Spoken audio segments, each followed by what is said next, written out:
Hi everyone.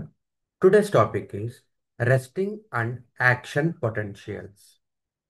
So, what is the potential?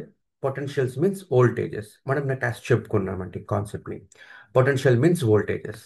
So, resting potential అంటే ఏంటి? Action potentials అంటే ఏంటి అనేది ఇవాళ టాపిక్ అన్నమాట. So, in our previous class we have seen that every cell is surrounded by a membrane called semi-permeable membrane అని చెప్పుకున్నాం నేను మన క్లాస్లో మనం రైట్. సో ఎవ్రీ సెల్ కూడా చుట్టుపక్కల దాని చుట్టూ కూడాను ఒక మెంబ్రెయిన్ ఉంటుంది. That membrane is called semi permeable membrane. So ఇది ఒక సెల్ తీసుకుంటే ఈ సెల్ చుట్టూ ఒక మెంబ్రెయిన్ ఉంది. ఇది ఈ సెల్ తీసుకుంటే ఈ సెల్ చుట్టూ ఒక మెంబ్రెయిన్ ఉంది. ఇది ఒక సెల్, దీని చుట్టూ ఒక మెంబ్రెయిన్ ఉంది. మనం క్లాస్ చెప్పుకున్నాం మనం నిన్న. So these membranes are called semi permeable membrane అంటాము, రైట్. సో సెల్ లోపల బాడీ ఫ్లూయిడ్స్ ఉంటాయి, సెల్ బయట కూడా బాడీ ఫ్లూయిడ్స్ ఉంటాయి. ఓకే. సో సెల్ లోపల ఉన్న బాడీ ఫ్లూయిడ్స్ ఏమంటాము? ఇంట్రా సెల్యులార్ ఫ్లూయిడ్స్ అంటాము. Intra means inside. ఓకే. అదే సెల్ బయట ఉన్న ఫ్లూయిడ్ని ఏమంటామండి మనము? ఇంటర్ సెల్యులార్ ఫ్లూయిడ్ అంటాము.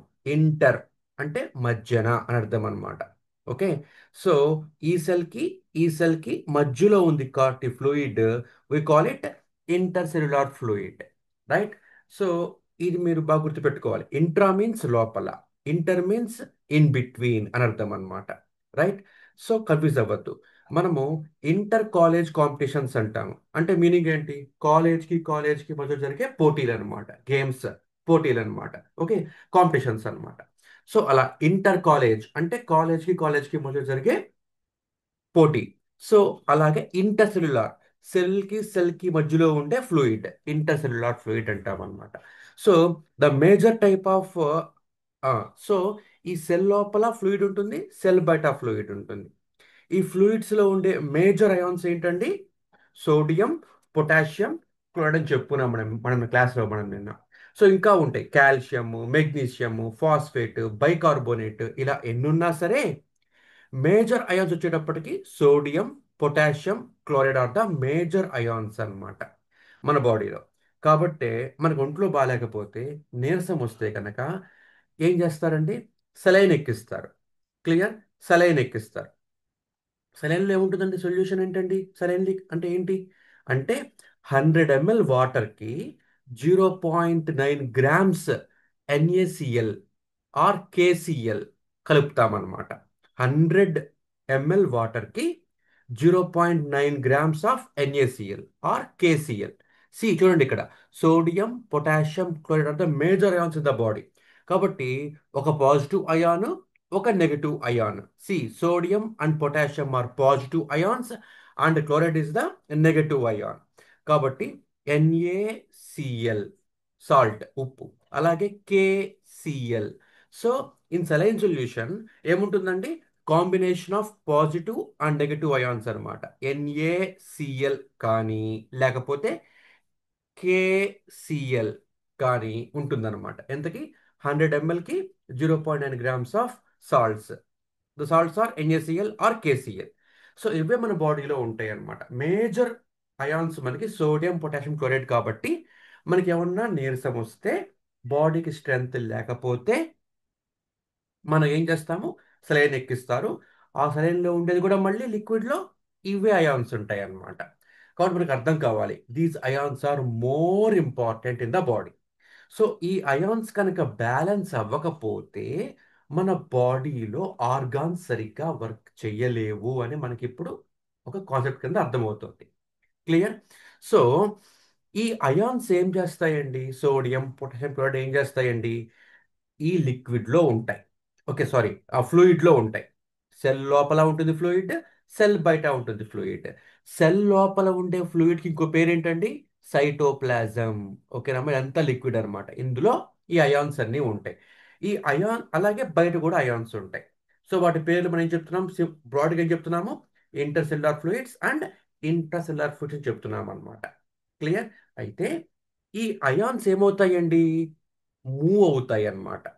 సెల్ బయట నుంచి లోపలికి, మళ్ళీ లోపల నుంచి బయటికి అయాన్స్ మూవ్ అవుతూ ఉంటాయి అని చెప్పుకున్నాం మనం క్లాస్లో నిన్న. సో ఇలా మూవ్ అవుతూ ఉన్నప్పుడు ఏమవుతుంది? కెమికల్ రియాక్షన్స్ జరగడం వలన వోల్టేజ్ వస్తుంది అని చెప్పుకున్నాము. That voltage is called ionic potentials or ionic voltage అని చెప్పుకున్నాం మనం నిన్న. Clear? So this also called bio electric potentials అని కూడా అంటాం మనం దీన్ని. So simply call it ionic voltages. ఎందుకని? ఈ సోడియం పొటాషియం క్లోరైడ్ అనేవి అయాన్స్ కాబట్టి, ఈ అయాన్స్ మూవ్ అవ్వడం వల్ల వచ్చిన కెమికల్ రియాక్షన్ వలన వచ్చిన వోల్టేజ్ కాబట్టి these voltages are called ionic voltages. ఈ అయానిక్ వోల్టేజెస్ రెండు రకాలుగా ఉంటాయి అన్నమాట.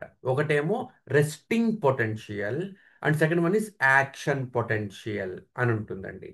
సో ఈ రెస్టింగ్ పొటెన్షియల్స్, యాక్షన్ పొటెన్షియల్స్ అంటే మన బాడీలో అయాన్స్ మూవ్ అవటం వల్ల వచ్చే కెమికల్ రియాక్షన్ వల్ల వచ్చే వోల్టేజ్ని అయానిక్ వోల్టేజ్ అంటాము. మనం చెప్పుకున్నాం మనం నిన్న, ఆ వోల్టేజ్ని బట్టే ఆర్గాన్ ఫంక్షన్ చేస్తుంది. ఆ వోల్టేజ్ సరిగ్గా ప్రొడ్యూస్ అయితేనే ఆర్గాన్ సరిగ్గా వర్క్ చేస్తుంది. అండ్ ఇంటర్న్ మళ్ళీ ఆర్గాన్ ఫంక్షనింగ్ ని బట్టి ఈ వోల్టేజ్ మారిపోతాయి. ఈ మారిన దాన్ని బట్టి మళ్ళీ ఆర్గాన్ వర్క్ చేస్తూ ఉంటుంది. మళ్ళీ ఆర్గాన్ వర్క్ చేయడం బట్టి వోల్టేజ్ మళ్ళీ మారుతాయని చెప్పుకున్నాం అనమాట. సో ఆర్గాన్ ఫంక్షనాలిటీ అన్నది ఈ వోల్టేజెస్ రిప్రజెంట్ చేస్తాయి. కాబట్టి మనం వోల్టేజ్ మెజర్ చెయ్యాలన్నమాట. ఈ వోల్టేజ్ మెజర్ చేస్తున్నప్పుడు మనకి టూ టర్మ్స్ వస్తాయి: రెస్టింగ్ పొటెన్షియల్స్, యాక్షన్ పొటెన్షియల్స్ అని వస్తాయి అన్నమాట. క్లియర్? అవేంటో చూద్దాం మనం ఇప్పుడు. సో ఈ సెమీ పర్మియబుల్ మెంబ్రేన్ ఉంది కదమ్మా, ఈ సెమీ పర్మియబుల్ మెంబ్రేన్ సెల్ చుట్టూ ఉంటుందండి. ఓకే. సో ఈ ఇది సెల్ అనుకుంటే సెల్ చుట్టూ మెంబ్రేన్ ఉంది. It's called semi permeable membrane. ఈ మెంబ్రేన్ కి ఒక క్యారెక్టరిస్టిక్ ఉంటుందన్నమాట. ఆ క్యారెక్టరిస్టిక్ ఏంటి అంటే ఇట్స్ ఎక్స్టెన్సివ్ క్యారెక్టరిస్టిక్ అన్నమాట. ఆ క్యారెక్టరిస్టిక్ ఏంటంటే దీని పేరేంటండి? Semi permeable. పర్మియబుల్ అంటే which permits. Okay, which permits. Okay. So semi permeable కొన్నిటినే పంపిస్తుంది. ఏంటి కొన్నింటిని పంపిస్తుంది? అయాన్స్ అన్నమాట. సో ఈ సెమీ పర్మియబుల్ మెంబ్రేన్ కి ఒక క్యారెక్టరిస్టిక్ ఉంది. ఆ క్యారెక్టరిస్టిక్ ఏంటంటే ఇది సోడియం అయాన్స్ ని అసలు సెల్ లోపలికి వెళ్ళనివ్వదు. ఓకే. వెళ్ళనివ్వకుండా క్లోరైడ్ ని, పొటాషియం ని మాత్రమే లోపలికి రాణిస్తుంది. Clear? The semi permeable membrane has a extensive characteristic. Okay. ఆ క్యారెక్టరిస్టిక్ ఏంటండి? It readily permits, okay, the entry of potassium and chloride ions but efficiently stops sodium ions. Sodium ions ని ఈ cell లోపలికి వెళ్ళనివ్వదు.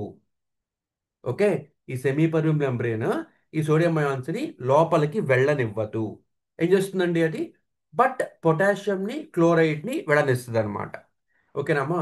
అసలు ఇవి ఎలా మూవ్ అవుతాయి అంటే, ఒక్కొక్క అయాన్ ఒక్కొక్కలాగా మూవ్ అవుతూ ఉంటుంది. ఫర్ ఎగ్జాంపుల్, ఒక 10 మంది ఉన్నారంటే 10 మంది నేను పరిగెత్తమన్నానంటే 10 మంది ఒకే స్పీడ్తో వెళ్ళలేరు. అవునా కదా? సో అలాగే సోడియం అయాన్ జనరల్గా బాగా ఫాస్ట్గా మూవ్ అవుతుందమ్మా. సోడియం అయాన్ చాలా ఫాస్ట్గా మూవ్ అవుతుంది. ఓకే. క్లోరైడ్ సోడియం తర్వాత అంత స్పీడ్కి వెళ్తుంది అనమాట. చాలా స్లోగా వెళ్ళేవి ఏంటి అంటే పొటాషియం అయాన్స్. ఓకే, మూమెంట్ అన్నమాట. సో సోడియం అయాన్స్ అలా ఫాస్ట్గా మూవ్ అవుతాయి. దీని తర్వాత అంత ఫాస్ట్గా మూవ్ అయ్యేవి క్లోరైడ్ అయాన్స్ అన్నమాట. తర్వాత స్లోగా మూవ్ అయ్యేవి పొటాషియం అయాన్స్ అన్నమాట. క్లియర్ అమ్మా? సో అయితే ఏం చేస్తోంది ఈ semi permeable membrane? Blocks sodium ions. ఈ సోడియం అయాన్స్ బ్లాక్ చేస్తుంది అనమాట. బ్లాక్ చేసిన తర్వాత ఈ పొటాషియంని, క్లోరైడ్ని లోపలికి రాణిస్తుంది అనమాట. లోపలికి రాణిస్తుంది అనమాట. అయితే క్లోరైడ్ ఫాస్ట్గా వెళ్తాయి కదా. సో క్లోరైడ్ ఫాస్ట్గా వెళ్ళిపోయినాయి. అంటే బయట ఏమున్నాయండి? సోడియం అయాన్స్ ఉన్నాయి. సోడియం అయాన్స్ లోపలికి వెళ్ళట్లేదు. క్లోరైడ్ లోపలికి వెళ్ళిపోయినాయి. మరి పొటాషియం స్లోగా లోపలికి వెళ్తూ వెళ్తూ వెళ్తూ వెళ్తూ ఉంటుందన్నమాట. క్లియర్ అమ్మా? క్లియర్ అమ్మా? సో ఇప్పుడు క్వశ్చన్ ఏంటంటే అసలు సోడియం అయాన్స్ బయట ఎన్ని ఉంటాయి? పొటాషియం క్లోరైడ్ అయాన్స్ లోపలికి ఎన్ని వెళ్తాయి? ఓకేనమ్మా? క్లియర్, అర్థమవుతుందండి? So the question is, how many number of potassium and chloride ions enter the cell and how many sodium ions are blocked? So how many sodium ions present at the outside of the membrane and how many potassium chloride ions can enter into the cell? This is the major question. Okay. So అంటే potassium chloride ions లోపలికి వెళ్తూనే ఉంటాయా? ఆగవా? ఆగుతాయి. ఓకేనమ్మా? అంటే లోపలికి ఎన్ని వెళ్తాయి అన్నది ఒక లెక్క ఉంది. సో ఎప్పటిదాకా వెళ్తాయి లోపలికి? సో చూడండి, బయట సోడియం ఉన్నాయి, లోపలికి పొటాషియము క్లోరైడ్ వెళ్తున్నాయి అన్నమాట. సో ఎన్ని వెళ్తాయి లోపలికి? ఎన్ని సోడియం అయాన్స్ బయట ఉండిపోతాయి? అంటే ఎప్పటిదాకా క్లోరైడ్ అయాన్స్ పొటాషియం అయాన్స్ లోపలికి వెళ్తాయి అంటే సెల్ బ్యాలెన్స్ అయ్యేంత వరకు ఈ క్లోరైడ్ పొటాషియం వెళ్తూనే ఉంటాయి. ఓకేనమ్మా? క్లోరైడ్ పొటాషియం అయాన్స్ లోపలికి వెళ్తూనే ఉంటాయి ఎప్పటిదాకా? సెల్ బ్యాలెన్స్ అయ్యేంత వరకు అనమాట. సెల్ ఎప్పుడు బ్యాలెన్స్ అవుతుంది అంటే సెల్ రెండు రకాలుగా బ్యాలెన్స్ అవుతుందండి. First one is concentration balance and next one is charge balance. Concentration balance and charge balance. ఓకేనమ్మా? ఇట్లాగా మనకి ఈ రెండు రకాలుగా బ్యాలెన్స్ అయ్యేంత వరకు, అంటే ఈ రెండు రకాలుగా బ్యాలెన్స్ అయితేనే సెల్ స్టేబుల్గా ఉంటుంది. అప్పటిదాకా లోపలికి ఈ పొటాషియం క్లోరైడ్ అయాన్స్ వెళ్తూనే ఉంటాయి. Potassium and chloride ions will enter into cell till equilibrium occurs. ఓకేనమ్మా? Till the cell get stable. ఓకేనమ్మా? సో అదనమాట. So what is the meaning of concentration balance and what is meaning of charge balance? Concentration balance అంటే బయట ఎన్ని number of sodium ions అయితే ఉన్నాయో లోపల కూడా అన్ని number of potassium chloride ions ఉంటే it is called concentration balance. అంటే ఫర్ ఎగ్జాంపుల్, బయట సోడియం అయాన్స్ అంటే సపోజ్ ఒక 1000 ఉంటే కనుక లోపల పొటాషియం క్లోరైడ్ కలిపి 1000 ఉండాలి. It is called concentration balance. Concentration means number of ions per unit volume అన్నమాట. సో బయట ఎన్నైతే సోడియం అయాన్స్ ఉన్నాయో, ఎన్ని అంటే 1000, 2000, 5000, 10,000, ఎన్నైతే సోడియం అయాన్స్ బయట ఉన్నాయో అన్నే అయాన్స్, అంటే బయట సోడియం అయాన్స్ 1000 ఉంటే లోపల పొటాషియం క్లోరైడ్ రెండు కలిపి 1000 ఉండాలి. బయట సోడియం అయాన్స్ 10,000 ఉంటే పొటాషియం క్లోరైడ్ రెండు అయాన్స్ కలిపి సెల్ లోపల 10,000 ఉండాలి. సో బయట ఎన్నైతే అయాన్స్ ఉన్నాయో లోపల కూడా అన్నే నెంబర్ ఆఫ్ అయాన్స్ అన్నే ఉంటే it is called concentration balance. ఓకేనండి? And charge balance. Charge balance అంటే ఏంటి? లోపల ఎంత బయట ఎంతైతే పాజిటివ్ చార్జ్ ఉందో, ఓకే, ఓకే, ఒక ఎలక్ట్రాన్ చార్జ్ ఎంతమ్మా? 1.6 into 10 power - 19 coulombs. Okay. So బయట ఎంతైతే చార్జ్ అక్యుములేట్ అయి ఉన్నదో, అమౌంట్ ఆఫ్ చార్జ్ ఉన్నదో లోపల కూడా అంతే అమౌంట్ ఆఫ్ చార్జ్ ఉండాలి. ఓకే. అంటే బయట ఒక 5000 కులూమ్స్ చార్జ్ ఉంటే లోపల కూడా ఒక 5000 కులూమ్స్ చార్జ్ ఉండాలి. ఎగ్జాంపుల్ మరి వేడిగా ఉంది, but the concept is this అన్నమాట. రైట్? బయట ఎంతైతే అమౌంట్ ఆఫ్ చార్జ్ ఉందో లోపల కూడా అంతే అమౌంట్ ఆఫ్ చార్జ్ ఉండాలి. అంటే బయట ఫర్ ఎగ్జాంపుల్ ఒక ఎలక్ట్రాన్ ఉంటే 1.6 × 10 పవర్ - 19 కులూమ్స్ ఉంటుందండి చార్జ్. రెండు ఎలక్ట్రాన్స్ ఉంటే 2 × 1.6 × 10 పవర్ - 19 కూలూమ్స్. బయట 10 ఎలక్ట్రాన్స్ ఉంటే 10 ఇంటూ 1.6 × 10 పవర్ - 19 కులూమ్స్. ఇది అమౌంట్ ఆఫ్ చార్జ్ అన్నమాట. సో బయట ఉన్న అమౌంట్ ఆఫ్ చార్జ్ లోపల ఉన్న total amount of charge equal అవ్వాలి. అయితే it is called charge balance. But ఒకటి గమనించండి అమ్మా, కాన్సన్ట్రేషన్ బ్యాలెన్స్ అవుతుందేమో కానీ చార్జ్ బ్యాలెన్స్ ఎప్పటికీ అవ్వదు. క్లియర్? బయట ఉన్న టోటల్ నెంబర్ ఆఫ్ అయాన్స్ లోపల ఉన్న total number of ions equal అయితే it is called concentration balance. So ఇది బ్యాలెన్స్ అవుతుంది. కాన్సన్ట్రేషన్ బ్యాలెన్స్ ఖచ్చితంగా అవుతుంది, కానీ చార్జ్ బ్యాలెన్స్ ఎప్పటికీ అవ్వదు. ఎందుకని అవ్వదు అంటే బయట ఫర్ ఎగ్జాంపుల్ 1000 ఉన్నాయండి సోడియం అయాన్స్. సోడియం అయాన్స్ ఏంటి? Positive ions. కాబట్టి బయట పాజిటివ్ అయాన్స్ 1000 ఉన్నాయి అనుకుందాం. ఫర్ ఎగ్జాంపుల్ లోపల ఈ రెండు కలిపి 1000 ఉంటే, పొటాషియం అయాన్స్ క్లోరైడ్ అయాన్స్ రెండు కలిపి 1000 ఉంటే it is called concentration balance. అది అయిపోతుంది ఖచ్చితంగా. కానీ చార్జ్ బ్యాలెన్స్ బయట 1000 పాజిటివ్ అయాన్స్ ఉంటే లోపల పొటాషియం క్లోరైడ్ కలిపి 1000 చార్జ్ ఉండాలన్నమాట, 1000 చార్జ్ ఉండాలన్నమాట. ఓకేనమ్మా, అది అవ్వదు. ఎందుకని? బయట ఓన్లీ పాజిటివే ఉంది, లోపల పాజిటివ్ నెగిటివ్ రెండు ఉన్నాయి. ఫర్ ఎగ్జాంపుల్ బయట లోపల క్లోరైడ్ అయాన్స్ ఒక 1000 ఉన్నాయమ్మా. ఓకే. పొటాషియం అయాన్స్ 500 ఉన్నాయమ్మా. బయట గమనించడం ఎగ్జాంపుల్ ఇది. బయట total number of sodium ions 1500 ఉన్నాయి. బయట టోటల్ నెంబర్ ఆఫ్ బయట total number of positive ions sodium ions let suppose is are 1000. So 1000 మొత్తం ఏంటమ్మా? Positive charge. బట్ లోపల క్లోరైడ్ అయాన్స్ ఏమో, సారీ సారీ, లెటర్ సపోజ్ బయట నాకు 1500 అయాన్స్ 1500 యాటమ్స్ ఉన్నాయి, సోడియం యాటమ్స్ ఉన్నాయి. ఇవేంటి? మొత్తం పాజిటివ్ ఛార్జ్. బట్ లోపల ఏమైంది? క్లోరైడ్ ఏమో 1000 ఉన్నాయి. క్లోరైడ్ ఏమో 1000 ఉన్నాయి. ఈ 1000 ఏంటి?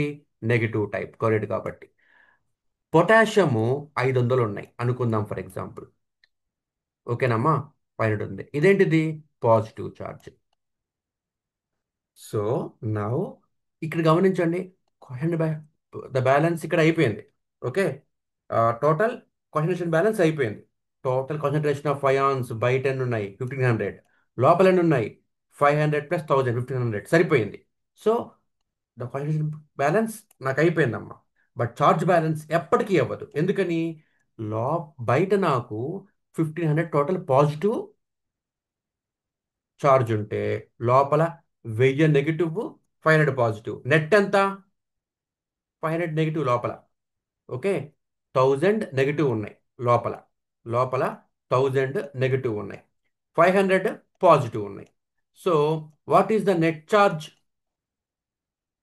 500 negative. So 500 negative. So charge balance ఎప్పటికీ అవ్వదు. క్లియర్? అర్థమవుతుందండి? సో ఏమవుతుంది అంటే సో ఏమవుతుంది అంటే బయట బయట నాకు పాజిటివ్ ఛార్జ్ చాలా ఎక్కువ ఉంటుంది, లోపల నెగిటివ్ ఛార్జ్ ఉంది. ఓకే. ఎందుకని 500 ఏమో positive, 1000 negative. So 1000 minus 500 net negative లోపల ఉందన్నమాట. కాబట్టి ఏమవుతుంది అంటే కాబట్టి ఏమవుతుంది అంటే నాకు బయట మొత్తం పాజిటివ్ ఛార్జ్ ఉంది, లోపల నెగిటివ్ ఛార్జ్ ఉంది.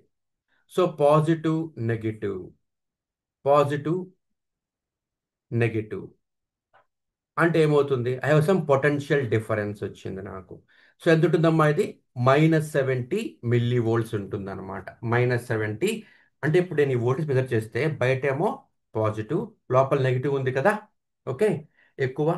కాబట్టి ఇప్పుడు నేను ఈ వోల్టేజ్ మెజర్ చేస్తే ఐ విల్ గెట్ -70 mV. మనము ఈ వోల్టేజ్ని ఏమంటాము అంటే రెస్టింగ్ పొటెన్షియల్ అంటాము. We call it as resting potential. అంటే సెల్ ఏమీ ఎగ్జిట్ అవ్వలేదండి, సెల్ నార్మల్గా ఉంది. సెల్ నార్మల్గా ఉంది. సెల్ నార్మల్గా ఉంది. నార్మల్గా ఉన్నప్పుడు ఏమవుతుంది? Semi permeable membrane is blocking sodium ions and is allowing potassium and chloride ions. Okay. ఇప్పుడు సెల్ని ఎటువంటి ఎక్సైటేషన్ లేదు, నేను సెల్కి ఎటువంటి ఎనర్జీ ఇవ్వలేదు బయట నుంచి. ఓకేనమ్మా. Cell is now at resting state. Okay. ఈ స్టేట్లో వోల్టేజ్ని ఏమంటామండి? రెస్టింగ్ పొటెన్షియల్ అంటామన్నమాట. రెస్టింగ్ పొటెన్షియల్ అంటామన్నమాట. సెల్ చూడండి, this potential is called resting potential. A cell in resting state is said to be polarised. ఈ సెల్ మనం ఏమంటామండి? రెస్టింగ్ స్టేట్ సెల్ అంటాము. Or it is also called polarised cell అంటాం అనమాట. It's also called polarised cell అంటాం మనం దీన్ని. Okay. అంటే the process is called polarisation. This process is called polarization. అంటే మీనింగ్ ఏంటమ్మా? సెల్ ఏమో బయట సోడియం అయాన్స్ ని బ్లాక్ చేసేసింది. యాక్చువల్ సెల్ కాదండి, సెమీ పర్మియబుల్ మెంబ్రేన్. ఈ సెమీ పర్మియబుల్ మెంబ్రేన్ బయట సోడియం అయాన్స్ ని బ్లాక్ చేసేసింది. పొటాషియం క్లోరైడ్ ని రానిచ్చేస్తుంది లోపలికి. అప్పుడు ఏమవుతుంది? చెప్పాను దానికి మీకు నేను. సోడియం అయాన్స్ చాలా ఫాస్ట్గా మూవ్ అవుతాయి, కానీ వాటిని ఆపేసింది. నెక్స్ట్ ఫాస్ట్గా మూవ్ అయ్యేవి ఏంటండి? క్లోరైడ్ అనమాట. క్లోరైడ్ ఏమో లోపలికి వెళ్ళిపోయినాయి. మరి పొటాషియం స్లోగా మూవ్ అవుతున్నాయి. అంటే బయటేమో బయటేమో సోడియం ఉంది లోపల క్లోరైడ్ లోపలికేమో ఈ క్లోరైడ్ అయాన్స్ వెళ్ళిపోయినాయి. ఈ పొటాషియం అయాన్స్ స్లోగా లోపలికి వెళ్తూ వెళ్తూ వెళ్తూ వెళ్తూ ఉంటాయి లోపలికి. ఎన్ని వెళ్తాయి అంటే సెల్ బ్యాలెన్స్ అయిన వరకు వెళ్తూనే ఉంటాయి. ఓకే. సెల్ ఎప్పుడు బ్యాలెన్స్ అవుతుంది? సెల్ ఈక్విలిబ్రియంకి వచ్చినప్పుడు బ్యాలెన్స్ అవుతుంది. సెల్ ఎప్పుడు ఈక్విలిబ్రియంకి వస్తుంది అంటే cell concentration balance, charge balance రెండు అయితేనే ఈక్విలిబ్రియంకి వస్తుంది. బట్ కాన్సన్ట్రేషన్ బ్యాలెన్స్ అవుతుంది కానీ చార్జ్ బ్యాలెన్స్ అవ్వదు. చార్జ్ బ్యాలెన్స్ అవ్వలేదు కాబట్టే ఇక్కడ నాకు బయట వోల్టేజ్ వచ్చింది.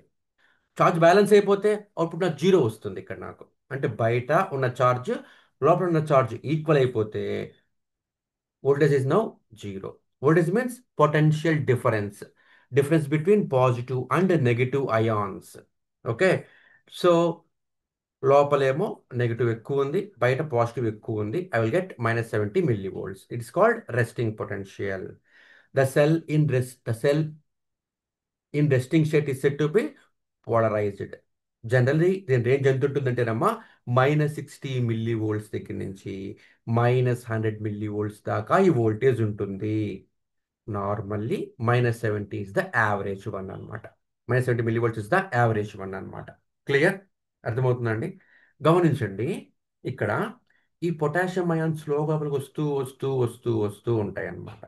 ఎప్పుడు ఆగిపోతాయి అంటే బయట ఉన్న total number of sodium ions ఎన్నైతే ఉన్నాయో లోపల ఉన్న క్లోరైడ్ పొటాషియం కలిపి అన్ని ఉంటే దెన్ ఇంకా సెల్ పొటాషియం లోపల రానివ్వదు అనమాట, ఆపేస్తుంది. సో లోపల 1000 ఉన్నాయి, రెండు కలిపి 1000 ఉన్నాయి. ఎగ్జాంపుల్ చెప్తున్నాను. బయట సోడియం అయాన్స్ 1000 ఉన్నాయి. సో బ్యాలెన్స్ అయిపోయింది. ఆ బ్యాలెన్స్ ఏమంటాము? కాన్సన్ట్రేషన్ బ్యాలెన్స్ అంటాం అనమాట. అది అయిపోయింది. బట్ చార్జ్ బ్యాలెన్స్ అవ్వదు. చార్జ్ బ్యాలెన్స్ అవ్వకపోవడం వల్ల వచ్చే మన వోల్టేజ్ ఏంటమ్మా? It is called resting potential. Clear? Clear. Now coming to action potential. Now coming to action potential. See, see here, మనం ఎప్పుడు సెల్ని ఎగ్జైట్ చేసామో అంటే బయట నుంచి ఎనర్జీ ఇచ్చామో ఓకే, ఆర్ సెల్ లోపల కరెంట్ ఫ్లో అయింది అనుకోండి అమ్మా, అప్పుడు ఏమవుతుందంటే the semi permeable membrane will change it's characteristics. Clear అమ్మా? క్లియర్ అమ్మా? So the semi permeable membrane will change it's characteristics. ఎప్పుడు మార్చుకుంటుంది దాని క్యారెక్టరిస్టిక్స్ని? ఏమన్నా ఎక్స్టర్నల్ ఎనర్జీ ఇస్తే. ఓకే. ఎనర్జీ ఇచ్చినప్పుడు ఏమవుతుందండి?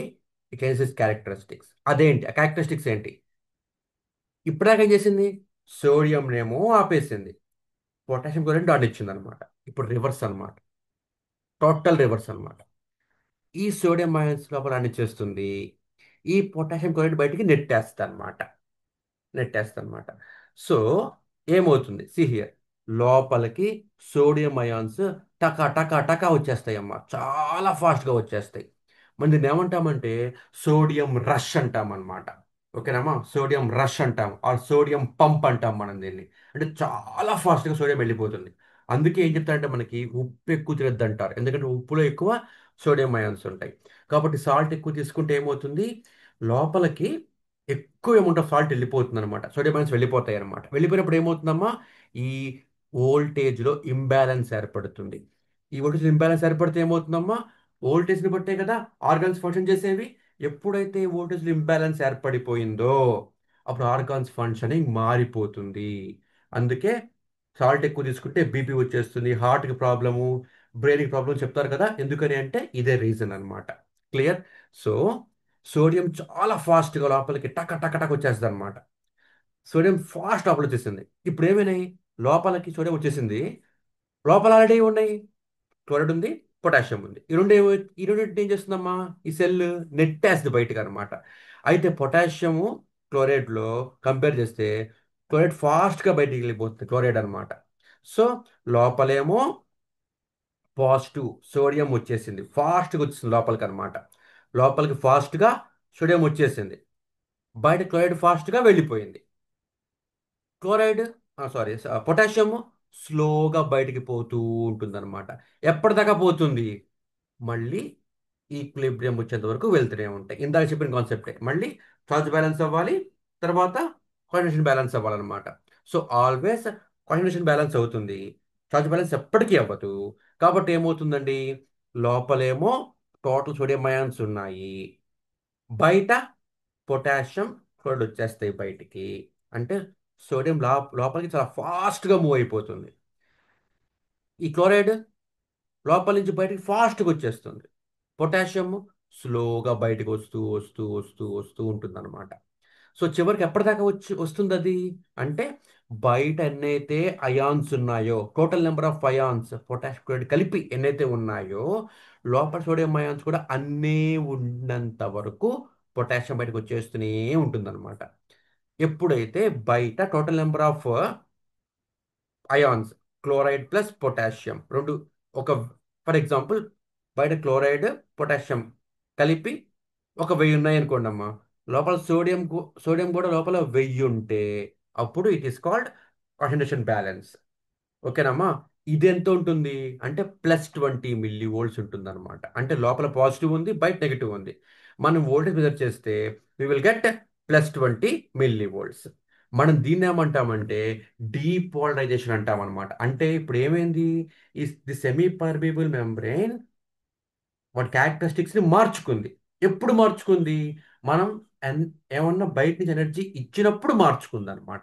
సో ఎప్పుడైతే సెల్ని ఎగ్జైట్ చేసామో అప్పుడు మనకి వచ్చేది ఏంటి అమ్మా? లోపల సోడియం అప్పుడు ఏమవుతుందండి? ఈ సెమీ పర్మేబుల్ మెంబ్రెయిన్ దాని క్యారెక్టరిస్టిక్స్ మార్చేసుకుంటుంది పూర్తిగా. లోపల సోడియం రానిచ్చేస్తుంది, బయటికి పొటాషియం క్లోరైడ్ని బయటికి పంపించేస్తుంది, నెట్టేస్తుంది. సో లోపల మొత్తం పాజిటివ్ అయాన్స్ ఉంటాయి, బయట మొత్తం నెగిటివ్ అయాన్స్ ఉంటాయి. So potential difference, difference potential difference means difference between potential energies of positive and negative ions కలిపితే, అంటే మనకి మెజర్ చేస్తే లోపల పాజిటివ్ ఉంది, బయట నెగిటివ్ ఉంది, వీటి డిఫరెన్స్ మెజర్ చేస్తే విల్ గెట్ +20 mV అనమాట. +20 mV అనమాట. మనం దీన్ని ఏమంటామంటే యాక్షన్ పొటెన్షియల్ అంటాము. అదే కాన్సెప్ట్ అమ్మ మనకి ఇవాళ. So action potential. So action potential, resting potential అంటే ఏంటి? సెల్ రెస్ట్ స్టేట్లో ఉన్నప్పుడు సెమీ పర్మేబుల్ మెంబ్రేన్ సోడియంని బ్లాక్ చేస్తుంది, లోపలికి పొటాషియం క్లోరైడ్ని లోపల రానిచ్చేస్తుంది. అప్పుడు వచ్చే వోల్టేజ్ని ఏమంటాము? రెస్టింగ్ పొటెన్షియల్ అంటాం అనమాట. ఓకేనమ్మా? అది మనకి -70 mV ఉంటుంది. క్లియర్? ఎప్పుడైతే మనం ఈ సెల్కి ఎగ్జైటేషన్ ఇచ్చాము, ఎక్స్టర్నల్ సప్లై ఇచ్చాము, ఎనర్జీ బయట నుంచి ఇచ్చాము, అప్పుడు ఏమవుతుంది? ఈ సెమీ మెంబ్రేన్ క్యారెక్టరిస్టిక్స్ మార్చుకుంటుంది. మార్చుకున్న తర్వాత ఏం చేస్తుంది? ఈ పొటాషియంని క్లోరైడ్ని బయట నెట్టేస్తుంది, సోడియంని మొత్తం లోపలికి రానిచ్చేస్తుంది. సో లోపలేమో మనకేముంటుంది?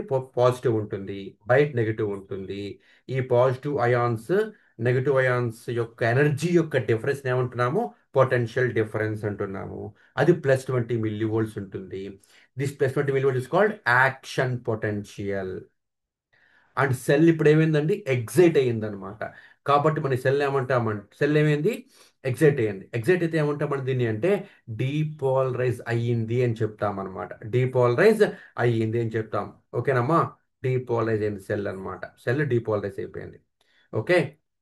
సో సెల్ కనుక పోలరైజ్ అయితే it is in resting potential. Cell depolarise అయిపోతే it will be in action potential. So see here, cell ఇక్కడ రెస్టింగ్ స్టేట్లో ఉంది అంటే అది అది సి సెల్ ఇక్కడ రెస్టింగ్ స్టేట్లో ఉంది. సో అది పోలరైజ్ అయ్యింది అనమాట. సో దిస్ ఇస్ కాల్డ్, ఇక్కడ మనకి ఏంటి, ఇక్కడ మనకి పోలరైజ్డ్ సెల్ అనమాట. పోలరైజ్డ్ సెల్ అనమాట. సో ఎప్పుడైతే మనం సెల్కి ఎగ్జైటేషన్ ఇచ్చామో, ఎనర్జీ బయట నుంచి ఇచ్చామో, సెల్ ఎగ్జైట్ అయ్యింది, క్యారెక్టరిస్టిక్స్ మార్చుకుంది, సోడియం లోపలికి నెట్టేసింది, లోపలికి సోడియం రానిచ్చేసింది, కాల్షియం క్లోరైడ్ని బయటికి నెట్టేసింది. అప్పుడు ఏమైంది, +20 mV వస్తుంది అనమాట. It is called polarised cell అంటాం మనం దీన్ని. So the process of cell moving from resting state to action state is called depolarization అంటాం అనమాట. ఓకేనమ్మా, అంటే సెల్ రెస్టింగ్ స్టేట్ నుంచి యాక్షన్ స్టేట్కి రావటాన్ని మనం ఏమంటాము, డీపోలరైజేషన్. డీపోలరైజ్ అయిపోతోంది అని చెప్పడం అనమాట. డీపోలరైజ్ అయిపోతే యాక్షన్ స్టేట్కి వచ్చేస్తుంది అనమాట. సో సెల్ ఎప్పుడు ఇంకా అలాగే ఉండిపోతుందా, +20 mV ఇలాగే ఉండిపోతుందమ్మా? ఉండదు. ఎప్పటిదాకా ఉండదు అంటే, ఇప్పుడు గమనించండి, ఇప్పుడు మీరు ఒక బాల్ని విసిరేశారండి. బాల్ని విసిరేస్తే బాల్కి వెళ్ళిపోతూనే ఉంటుందా? వెళ్ళదు. ఎప్పటిదాకా వెళ్తుంది అంటే, ఆ బాల్ మీద నువ్వు ఫోర్స్తో విసిరేసిన, ఫోర్స్ అంటే ఎనర్జీ కదమ్మా. సో నువ్వు బాల్ విసిరేసావు అంటే విత్ సమ్ ఎనర్జీ విసిరేసావు నువ్వు. సో ఎప్పుడైతే బాల్కి ఆ ఎనర్జీ ఉందో అప్పటిదాకా మూవ్ అవుతుంటుంది. ఎప్పుడైతే ఎనర్జీ డ్రాప్ అయిపోయిందో బాల్ కింద పడిపోతుంది. సో అలాగే ఎప్పటిదాకా అయితే ఈ సెల్కి ఎనర్జీ మనం ఇచ్చామో, సెల్ ఎనర్జీ తీసుకుందో, అప్పటిదాకా it will move to action state. ఎప్పుడైతే ఎనర్జీ పోయిందో మళ్ళీ సెల్ ఏమవుతుంది, it reverse back to its original state. మళ్ళీ +20 mV నుంచి -70 mVకి వెళ్ళిపోతుంది అనమాట. ఓకేనా? అంటే మళ్ళీ సోడియం ఐన్స్ బయటకి నెట్టేస్తుంది, లోపలికి పొటాషియం క్లోరైడ్ని రానిచ్చేస్తారు అనమాట, ఎలో చేస్తారు అనమాట. సో ఇలా అవుతుంది అనమాట. సో మళ్ళీ యాక్షన్ స్టేట్ నుంచి, అంటే డీపోలరైజ్ స్టేట్ నుంచి మళ్ళీ it comes to its original state. మళ్ళీ ఇది రెస్టింగ్ స్టేట్కి వచ్చేస్తుంది అనమాట. సో సెల్ ఎప్పుడైతే యాక్షన్ స్టేట్ నుంచి మళ్ళీ రెస్టింగ్ స్టేట్కి వచ్చేస్తుందో ఇట్ ఈస్ కాల్డ్ రీపోలరైజేషన్ అంటామన్నమాట. రీపోలరైజేషన్ అంటామన్నమాట. క్లియర్? అర్థమవుతుందా అండి? సో అది నౌ గమనించండి, if you take heart, if you take heart, ఓకేనమ్మా, ఇఫ్ యు టేక్ హార్ట్, ఇది రెస్టింగ్ స్టేట్ అండి, ఇది యాక్షన్ స్టేట్ అండి. రెస్టింగ్ స్టేట్ నుంచి యాక్షన్ స్టేట్కి వెళ్ళిపోయి, ఓకే, రెస్టింగ్ స్టేట్ నుంచి రెస్టింగ్ స్టేట్ నుంచి యాక్షన్ స్టేట్కి వెళ్ళిపోతే మళ్ళీ ఏమవ్వాలి, యాక్షన్ స్టేట్ నుంచి మళ్ళీ రెస్టింగ్ స్టేట్కి రావాలి కదా. So if you take heart, heart తీసుకుంటే రెస్టింగ్ స్టేట్ నుంచి యాక్షన్ స్టేట్కి వెళ్ళింది, మళ్ళీ కొంచెంసేపటి తర్వాత it comes to its original state వచ్చేస్తుంది మళ్ళీ. సో ఈ టైం అని చూశారు, కొద్దిగా ఎక్కువ ఉంటుంది అనమాట. ఓకే, రెస్టింగ్ స్టేట్ నుంచి యాక్షన్ స్టేట్కి వెళ్ళిపోయి మళ్ళీ రెస్టింగ్ స్టేట్ రావడానికి కొంత టైం పడుతుంది. 1 సెకండ్, 0.5 సెకండ్స్, 0.8 సెకండ్స్, అలా అనమాట. ఓకే, ఇది నెక్స్ట్ చెప్తాను మీకు, ఎక్స్టెన్సివ్గా చెప్తాను దీని గురించి నేను. రైట్? అదే ఇఫ్ యూ టేక్ బ్రెయిన్, ఇది మనకి ఏంటి, బ్రెయిన్ వేవ్స్ అండి ఇవి. చూడండి, ఇదే బ్రెయిన్ వేవ్ని మీరు బాగా సాగతీస్తే ఇట్లా వస్తుందమ్మా, ఇట్లా వస్తుందమ్మా. సో మీరు if you take brain cell, okay, ఈ బ్రెయిన్ సెల్ చూడండి, ఇక్కడ స్పైక్ లాగా ఉంది కదా, స్పైక్ లాగా అంటే రెస్టింగ్ స్టేట్ నుంచి యాక్షన్ స్టేట్కి వెళ్ళిపోవడం, మళ్ళీ రెస్టింగ్ స్టేట్కి వచ్చేటప్పటికి గ్యాప్ బాగా తక్కువ ఉంటుంది. అంటే బ్రెయిన్ ఏంటి, బ్రెయిన్లో ఉండే సెల్స్ రెస్టింగ్ స్టేట్ నుంచి యాక్షన్ స్టేట్కి వెళ్తే, రెస్టింగ్ స్టేట్ నుంచి యాక్షన్ స్టేట్కి వెళ్తే మళ్ళీ రెస్టింగ్ స్టేట్కి చాలా ఫాస్ట్గా వచ్చేస్తాయి అనమాట, చాలా ఫాస్ట్గా వచ్చేస్తాయి అనమాట. మనం దీని ఏమంటామంటే స్పైక్ డిశ్చార్జ్ ప్యాటర్న్స్ అంటాం మనం వీటిని. It is very very less as 1 millisecond, సెకండ్లో 1000 వంతు అనమాట. ఇఫ్ యూ టేక్ హార్ట్, కొద్ది గ్యాప్ ఎక్కువ ఉంటుంది, అంటే 0.5 సెకండ్స్, 0.2 సెకండ్స్ ఆ టైం ఉంటుంది అలాగా. ఓకేనమ్మా, అది. సో నౌ, అయితే మనం ఎంత ఎనర్జీ ఇవ్వాలి సెల్కి, ఎంత ఎనర్జీ ఇస్తే అప్పుడు రెసిస్టెంట్ స్టేట్ నుంచి అసిస్టెంట్కి వెళ్తుంది అన్నది, ఇట్ డిపెండ్స్ అన్నమాట. ఓకేనమ్మా, ఇట్ డిపెండ్స్ అన్నమాట. మనము ఒక్కొక్క ఆర్గాన్కి ఒక్కొక్కలాగా ఎనర్జీ ఇస్తాం బయట నుంచి. ఓకేనా అండి? ఫర్ ఎగ్జాంపుల్, కంటికి అనుకోండి అమ్మా, డ్రాప్స్ వేస్తాం, ఐ డ్రాప్స్ వేస్తాం. అది దానికి ఎగ్జైటేషన్ అనమాట. అది దానికి ఎగ్జైటేషన్ అనమాట. ఇప్పుడు మీరు ఎముకల డాక్టర్ దగ్గరికి వెళ్ళారనుకోండి అమ్మా, ఎముకల డాక్టర్ దగ్గరికి, బోన్ డాక్టర్ దగ్గరికి. మీకు చేయి ఏదో బాగా నొప్పిగా ఉంది, బోన్ డాక్టర్ దగ్గరికి వెళ్ళాడు.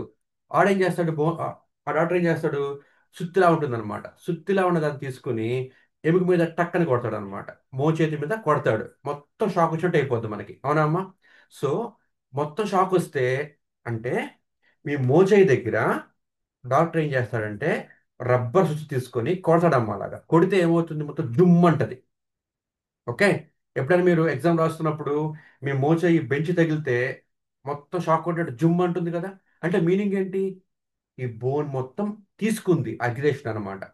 మీన్స్ అలా తీసుకుంటే బోన్ దగ్గర పనిచేస్తున్నట్టు. క్లియర్? సో బోన్కి ఒకలాగా ఉంటుంది ఎక్సైటేషన్, కంటికి ఒకలాగా ఉంటుంది ఎక్సైటేషన్. హార్ట్ తీసుకుంటే బయట నుంచి షాక్ ఇస్తారనమాట, బ్రెయిన్కి షాక్ ఇస్తారనమాట. అవి ఎక్సైటేషన్స్ అన్నమాట. సో ఒక్కొక్క సెల్కి, అంటే ఒక్కొక్క పార్ట్కి ఒక్కొక్కలాగా ఇస్తాం ఎక్సైటేషన్ మనము. క్లియర్? సో అలాగా ఒకటి గమనించండి మీరు. ఎక్సైటేషన్ ఎన్ని రకాలుగా ఇచ్చినా, ఎంత ఎక్కువ ఇచ్చినా సరే, యాక్షన్ పొటెన్షియల్ ఎప్పుడు ఒకేలా వస్తుంది అనమాట. అంటే ఫర్ ఎగ్జాంపుల్ హార్ట్ తీసుకుంటే, హార్ట్కి మీరు షాక్ ఇచ్చారు. షాక్ ఇస్తే ఏమవుతుందంటే సెల్స్ రెస్టింగ్ స్టేట్ నుంచి it goes to action state, వెళ్ళిపోయినాయి. ఓకేనమ్మా? మీరు షాక్ తక్కువ ఇచ్చినా ఎక్కువ ఇచ్చినా ఖచ్చితంగా రెస్టింగ్ స్టేట్ నుంచి యాక్షన్ స్టేట్కి వెళ్ళిపోతుంది అనమాట. ఈ వాల్యూ అనేది మారదు. ఫర్ ఎగ్జాంపుల్ ఇది ఆర్ అన్న ఆర్ అన్న వేవ్ యొక్క యాంప్లిట్యూడ్ 1.6 మిల్లీ వోల్ట్స్ ఉంటుందండి. 1.6 మిల్లీ వోల్ట్స్ ఉంటుంది అనమాట. అంటే మీరు ఎగ్జైటేషన్ని ఎన్ని రకాలుగైనా ఇవ్వండి, ఎంత ఎక్కువైనా ఇవ్వండి, బట్ ఆ సెల్ ప్రొడ్యూస్ చేసే యాక్షన్ స్టేట్ పొటెన్షియల్ ఎప్పుడు కాన్స్టెంట్, సేమే. If the organ works proper, organ సరిగ్గా ప్రాపర్గా వర్క్ చేస్తూ ఉంటే, అప్పుడు మీరు ఎగ్జైటేషన్ని ఎన్ని రకాలుగా ఇచ్చినా, ఎంత ఎక్కువ ఇచ్చినా సరే, ఈ యాక్షన్ పొటెన్షియల్ వాల్యూ మాత్రం మారదు. ఇంకొద్దిగా అర్థమయ్యేలా చెప్పాలంటే, హార్ట్ సెల్ తీసుకుందాము, ఒక మజిల్ సెల్ తీసుకుందాం అనమాట. Okay? For example I'm taking heart cell. Heart cell తీసుకుంటే, ఇక్కడ మీరు ఇది హార్ట్ సెల్ యొక్క వేవ్ ఫామ్ అన్నమాట. ఇది వోల్టేజ్ వేవ్ ఫామ్స్ అన్నమాట. హార్ట్కి ఇది మనం ఈసీజీ వేవ్ ఫామ్ అంటాం మనం దీన్ని. క్లియర్? సో ఇప్పుడు మీరు హార్ట్కి వోల్టేజ్ ఇచ్చారు. అప్పుడు ఎగ్జైటేషన్ ఎంత వచ్చిందమ్మా మీకు, ఇక్కడ R wave amplitude 1.6 milli volts వస్తుంది అనమాట. Resting state to action state voltage మీకు 1.6 మిల్లీ వోల్ట్స్ వస్తుంది అనమాట. ఇప్పుడు హార్ట్కి ఇంకా ఎక్కువ ఎనర్జీ ఇచ్చారు, అప్పుడు కూడా మీకు ఈ ఆరో యాంప్లిట్యూడ్ 1.6 మిల్లీ వోల్ట్సే వస్తుంది అనమాట. క్లియర్? అర్థమవుతుందా? అంటే ఎగ్జైటేషన్ ఎంత ఎక్కువ ఇచ్చినా, ఎన్ని రకాలుగా ఇచ్చినా సరే, హార్ట్ సెల్ ఇచ్చే action potential are wave amplitude ఎప్పుడు 1.6 మిల్లీ వోల్ట్సే ఉంటుంది. Clear? If you take muscle cell, this is example for muscle cell అమ్మా ఇది. అంటే మీరు అడగచ్చు, మజిల్స్, హార్ట్ కూడా మజిలే కదా సార్ అనొచ్చు. హార్ట్ ఒక muscle called cardiac muscle, the different type of muscle అనమాట అది. I'm taking muscle at thighs, తొడల దగ్గర, ఆర్మ్స్, చేతుల దగ్గర, కండ బాగా ఎక్కువ ఉన్న చోట తీసుకుంటున్నానమ్మా నేను. ఓకేనా అండి? సో అక్కడ వచ్చినప్పటికీ నీకు యాక్షన్ పొటెన్షియల్ దగ్గర దగ్గరగా 15 మిల్లీ వోల్ట్స్ నుంచి 20 మిల్లీ వోల్ట్స్ దాకా ఉంటుంది అనమాట. అంటే ఇప్పుడు నేను సెల్కి ఎక్సైటేషన్ ఇస్తే, మజిల్ సెల్ థై దగ్గర కానీ, లేకపోతే ఆర్మ్స్ దగ్గర కానీ ఉన్న సెల్, మజిల్ యొక్క సెల్కి నేను ఎక్సైటేషన్ ఇస్తే, రెస్టింగ్ స్టేట్ నుంచి అది యాక్షన్ స్టేట్కి వచ్చింది. వచ్చినప్పుడు ఈ యాక్షన్ పొటెన్షియల్ నాకు ఎంత ఉందమ్మా, +20 మిల్లీ వోల్ట్స్ ఉంది. ఇప్పుడు ఇంకా ఎక్కువ ఇచ్చాడు నేను ఎగ్జైటేషన్, అప్పటికి ఇది +20 మిల్లీ వోల్ట్సే వస్తుంది, తప్పించి 25, 35 రాదమ్మా. హార్ట్ కూడా నీకు 1.6 మిల్లీ వోల్ట్స్ వస్తుంది తప్పించి 2 మిల్లీ వోల్ట్స్, 5 మిల్లీ వోల్ట్స్ పెరిగిపోదు. అంతే, ఎగ్జైటేషన్ మారిస్తే వోల్టేజ్ మారదు ఎప్పటికి కూడా. It is called all or nothing law. Very very important question. That's why చెప్పి చెప్పాను నేను ఎగ్జాంపుల్ నేను. Right? Regardless of method by which cell is excited or intensity of stimulus given, the action potential is always same for any given cell. This is known as all or nothing law. Clear? So excitation ఎంత ఎక్కువ ఇచ్చినా, ఎన్ని రకాలుగా ఇచ్చినా సరే, action potential of that particular cell is always same. Clear? So గమనించండి, అదే brain తీసుకుంటే ఎంతమ్మా మనకు వచ్చే వోల్టేజ్ మ్యాక్సిమం 0.5 మిల్లీ వోల్ట్స్ కూడా రాదండి అసలు. తెలుసా, బ్రెయిన్లో చాలా తక్కువ వస్తాయి వోల్టేజెస్ అనమాట. That's why brain is very very complex organ. Brain యొక్క మ్యాపింగ్ చేయడం చాలా కష్టం, అందుకే ఇది మనం నెక్స్ట్ చెప్పుకుంటాం. బ్రెయిన్ చెప్పినప్పుడు చెప్తాను మీకు. క్లియర్. సో నౌ సెల్ ఇక్కడ రెస్టింగ్ స్టేట్ లో ఉందండి.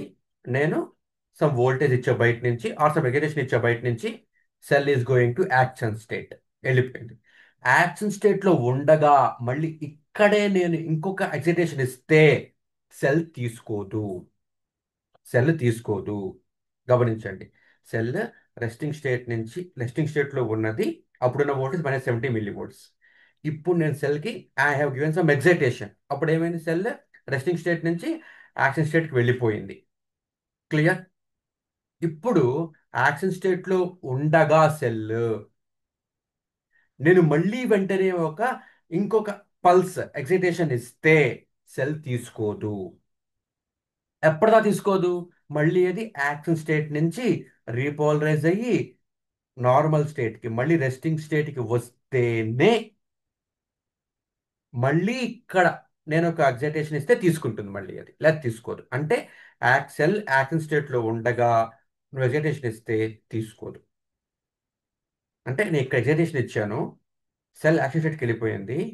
మళ్ళీ రెస్టింగ్ స్టేట్కి వచ్చిన తర్వాత ఇక్కడ మాత్రమే మళ్ళీ ఇంకో ఎగ్జైటేషన్ ఇస్తే అప్పుడు cell again goes to action state. So ఒకసారి ఎగ్జైటేషన్ ఇచ్చిన తర్వాత మళ్ళీ ఎగ్జైటేషన్ ఇవ్వాలి అంటే అది రెస్టింగ్ స్టేట్కి రావాల్సిందే. సో ఒక ఎగ్జైటేషన్కి నెక్స్ట్ ఎగ్జైటేషన్కి మధ్యలో కొంత టైం పీరియడ్ ఉంటుంది కదమ్మా. This time period is called absolute refractory period అంటాం మనం దీన్ని. After action potential there is a brief period of time during which cell doesn't respond to new stimulus. This period is called absolute refractory period. ఈ time అన్నమాట. ఈ time ఎంత పట్టింది అన్నదన్నమాట. It is called absolute refractory period. Okay. Next one is relative refractory period. అంటే ఏంటి అంటే, ఒకసారి నేను ఎక్సైటేషన్ ఇచ్చాను, యాక్షన్ స్టేట్కి వెళ్ళిపోయింది, మళ్ళీ రెస్టింగ్ స్టేట్కి వచ్చిన తర్వాత మళ్ళీ నేను సేమ్ ఎనర్జీ ఇస్తే తీసుకోలేదు ఒక్కొక్కసారి సెల్ అనమాట. ఇంకా ఎక్కువ ఎనర్జీ ఇవ్వాలన్నమాట నేను. So that time period is called relative refractory period. Clear? అర్థమవుతుందమ్మా? So these all for today's topic. Thank you.